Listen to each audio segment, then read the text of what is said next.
Dumako naman tayo sa mabilisang pagsagot sa isang katanungan dito sa Balitaktakan.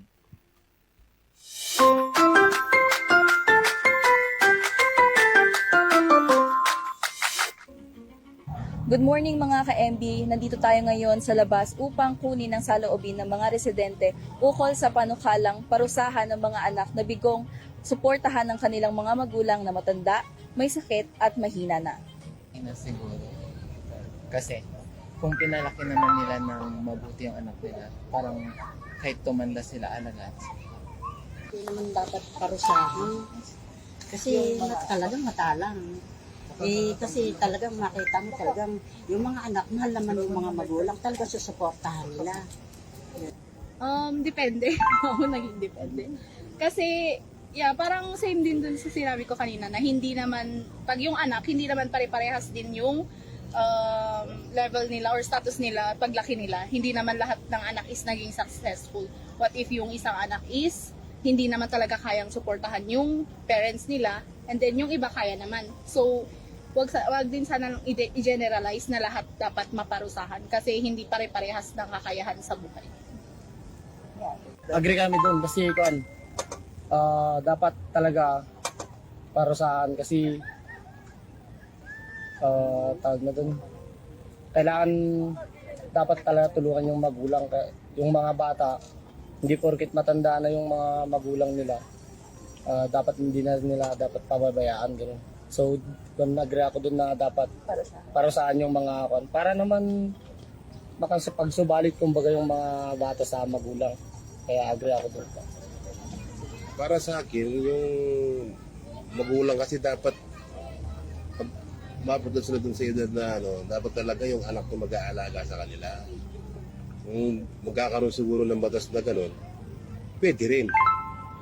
Hindi, kasi para magkaroon sila ng sense of responsibility ba dun sa mga magulang nila.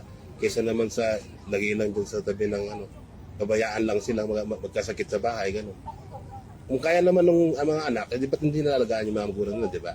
Hindi ako agree na parusahan yung mga anak na hindi sumusuporta. Kasi minsan, may mga trauma na hindi talaga natin kayang alisin from our parents.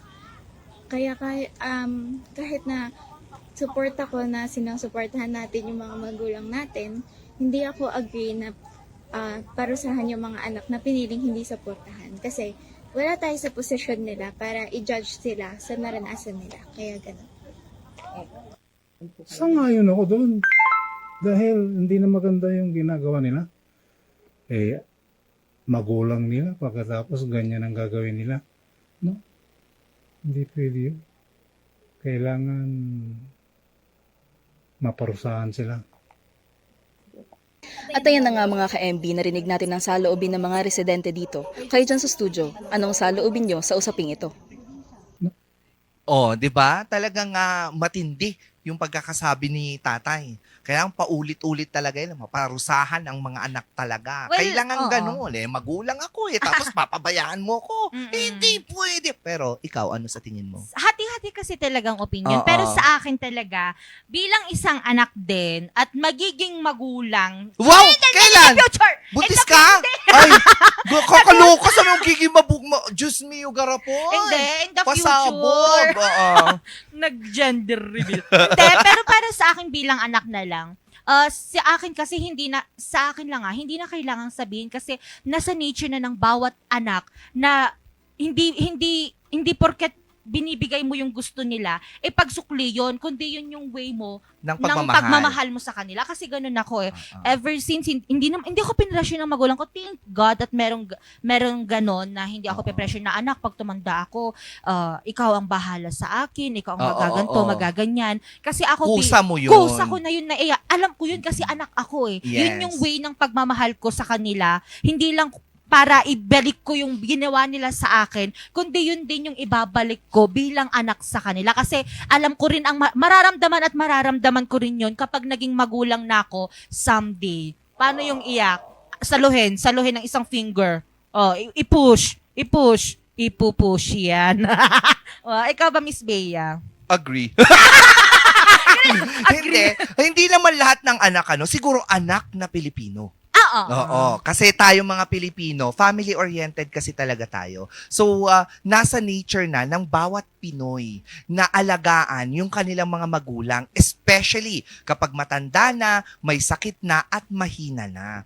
Ngayon, yung parusa naman, depende kasi yan eh. Paano kapag yung, katulad ng sagot ng isa, paano nga kapag hindi siya pinalad nung tumanda siya, hindi siya naging successful, paano niya masusuportahan?